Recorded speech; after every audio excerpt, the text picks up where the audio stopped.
Hey there guys, welcome back to another deck profile with yours truly, Paul Reissmann. Today we are finally diving into Masterpiece 2 Fates Reunited, and I have been reunited with Zero, the Sixth Sage of Light. Ruler School is brought to you by Odyssey Games, where you can go to pre-order upcoming Force of Will sets, ccgprime.com for singles and supplies, cardodoko.com for those rulers in the international market looking for product, and to our guest lecturer members, Vite Ramen.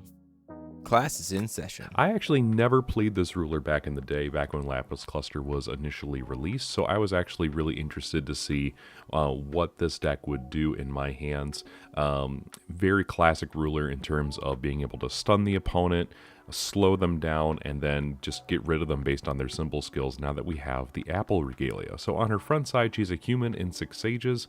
She can, for a white or a black, do a couple of different effects. She has Judgment for double white. You're mostly going to be using the blanking effect here for one black, getting rid of Swiftness, Precision, Flying, First Strike, and Imperishable. A lot of really good work for just one will, which is really, really nice. On her flip side, she has Precision, prevent all battle damage that would be done to her while she is battling, and J Resonators your opponent controls lose and cannot gain Swiftness, Precision, Flying, First Strike, and Imperishable.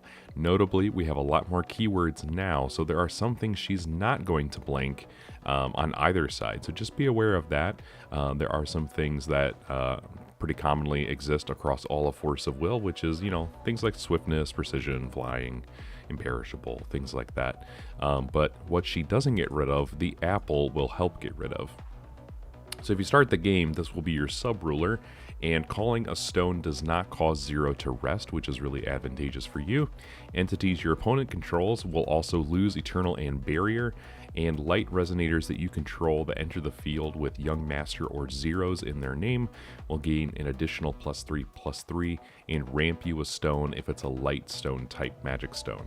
You can also pay a black, destroy target J/resonator with fewer or more keyword abilities than they had before, draw a card. You can do that once per turn, and you have a God's Art that allows you to heal your zero and find something in your deck with zero in its name, either an addition or a chant, and just cast it for free, which is really helpful. On the Regalia side, things are not quite as all upside for you. You still have some really good effects, but certainly the sub-ruler is making a name for itself. It has Fate, Zero, the Six Sages. It's untouchable and it's mythic. Conqueror J rulers and light Six Sages you control. Six Sages J rulers, by the way, you control will gain +4/+4. You can remove an attacking J resonator from battle. They will lose all keyword abilities until the end of the turn. And when it says all, it means even the ones that zero does not blank. So having an additional one of these on the field with the sub-ruler can sometimes be really helpful. You can then mill the top two cards of their deck face down into the RFG, and you can play that ability once per turn. If you have access to the God's Art, if you have achieved Eclipse, or if you have control a J ruler with 0 Six Sages in its name, destroy target J resonator with fewer or more keyword abilities than its printed keyword abilities, then draw a card. So essentially, the Rotten Slice is just Apple Magic, or the Darkness effect on the flip side, but only once per game, which is, somewhat still really useful. Getting used to all of these effects is definitely going to be the biggest hurdle, but this card single-handedly made Zero into a kind of a major meta threat. Let's take a look and see what else we've got here. We're playing 3 of those in the main deck, by the way, because I just think this card is too good, especially with it only being one will to play from your hand. It's really, really, really good. This is your Young Master. 4 Young Master of the Magic Saber. This is Zero's great descendant. She has Quick Cast, Untouchable, Mythic, Precision, and Barrier to blue-black. And of course, she's a mini Zero, so she is going to have that same battle damage prevention effect. If she's being played with Zero, J rulers and sub rulers you control and this card cannot lose their abilities. And whenever this card destroys a J/Resonator, you put an anger counter on this card. If this is the first time this ability triggers, recover the card, which means you can attack again. Zero's Anger for black is a God's Art that says if you have Zero's Familiar and 4 anger counters, you just win the game. So this is just an alternative win condition for Zero, which can, sometimes come up, very much so, because you can, see your opponent generating a whole bunch of stuff. With the Apple on board, this thing is going to be a robust 10-9, and she takes no battle damage. So, yeah, good luck. She's going to be able to attack things relatively easily. This card is a lot better than we thought it was going to be. At least I thought it was going to be. Very relevant. Battle is still very, very good in Force of Will, turns out. Zero, Sacred Garden. This is the card that allows you to fetch your Zero's Familiar from the deck, give it Quick Cast, Protect, and Barrier Chant in all zones. This card is, in fact, just untouchable, and it has a God's Art for 0. If you control White Sparkling Crystal Apple, you can just flip it over if you don't have a sub-ruler with that name. And the enter ability is, just grab Zero's Familiar from either the deck or graveyard, put it into the field, and shuffle. Really helpful. For white and 1, this card is kind of respectable, especially if you're able to establish just playing your Apple on 1 if you need to, or even just holding up Will, being able to cast any of your other 1-drops, and then dropping this thing. You grab a Zero's Familiar, who does what he always does. He's just got flying. He gives your J-Rulers Barrier, and he'll get +3/+3 as long as you have your J-Ruler out. So this thing becomes respectable as well, but when he comes out, he'll ramp you a stone because of your sub-ruler. So that's really helpful as well. I only play 2 of these because at the end of the day, this card, if you don't have Garden up and you don't have your sub-ruler, this card is a really bad dead draw in my experience. So I don't play more than a couple of these because you can just bring them back from the graveyard, and this card is relatively easy to see again. The only trouble is if he gets expelled or if he gets removed from the game. That can be a little difficult, but we have some ways to get around that as well. I play 3 Zero's Magic Light, the classic removal spell for 0. We did get a Light Lightning spell, which is also really good. I found it somewhat helpful in all of my games, but ultimately I would go back to the OG Zero's Magic Light. Very, very strong card. Just remove a thing that's attacking or blocking from the game, and you just pay 1. Can't beat that. Too good. As of course, we're playing 3 apples. I'm playing a Replicant Odin package. I think there's something really funny about saying, I'm going to play Solaria's Light, which is how we are ramping into this guy and giving him the ability to send things back into the deck for solarization. I think there's something really funny about tapping Solaria's Light, dropping a Replicant Odin, and then all of your opponent's magic stones go to the RFG.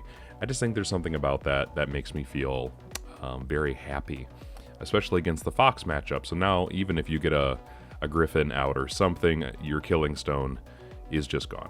So if you time Solaria's Light in just the right way, a lot of their stuff is just not accessible to them anymore, especially in the Fox matchup. As you could see, this card was doing a lot of work in that matchup. But in general, Solaria's Light, still a very good card.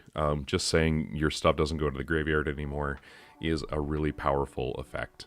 And it's the main way to get something on board, to just either solarize another copy of this card out if you need stuff that's removed from the game, put back into your deck, such as, hey, your Zero's Familiar, or if you are playing a Replicant Odin and you are just trying to remove stuff from their graveyard and get rid of their magic stones to just stay ahead in the game. You're ramping ahead, there's in stones, they're losing all of their stones. Dropping an Odin just kind of means game sometimes.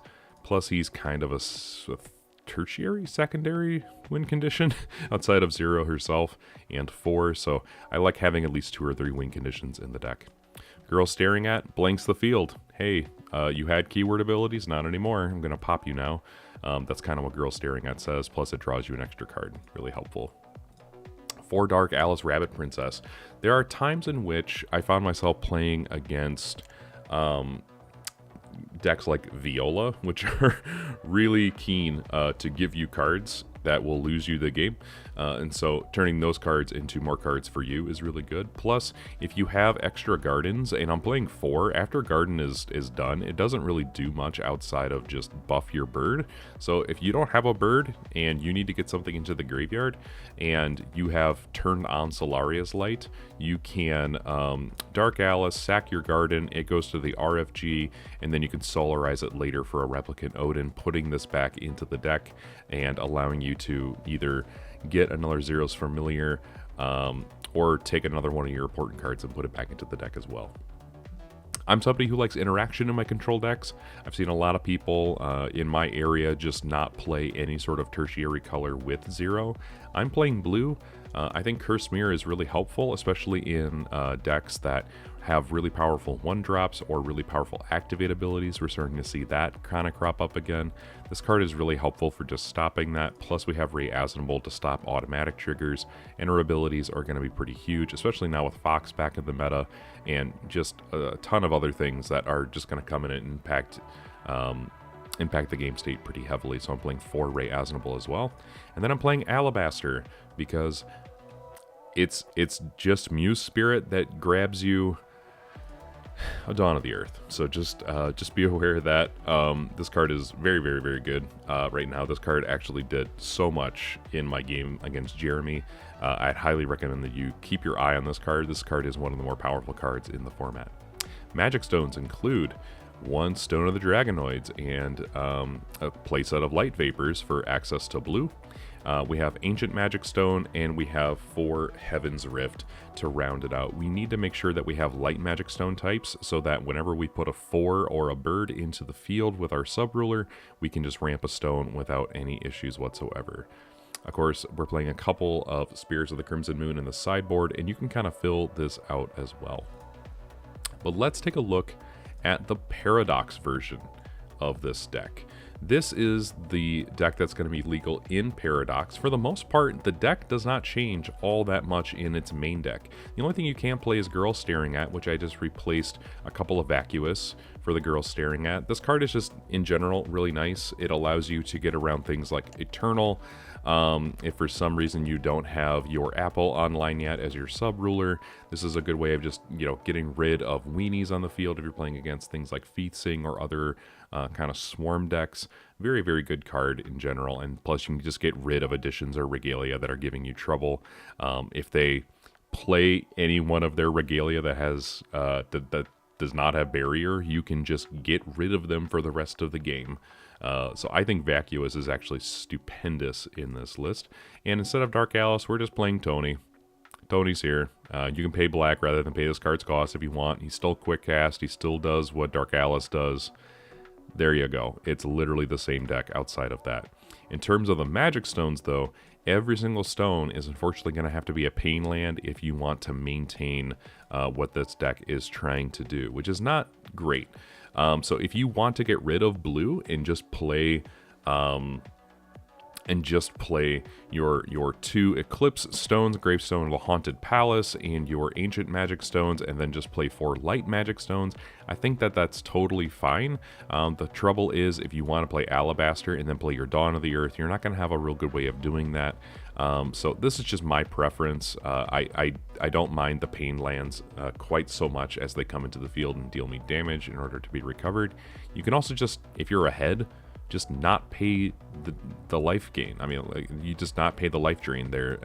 That's also an option you can do as well. But in general, the deck seems to really struggle with not having enough life or enough drain is a real concern as well. But for the most part, I would highly recommend this deck, especially if you're new to the game. It's very simple. You just kind of either play a card or don't play a card on your turn and just wait for your opponent to do things and just mass advantage over time.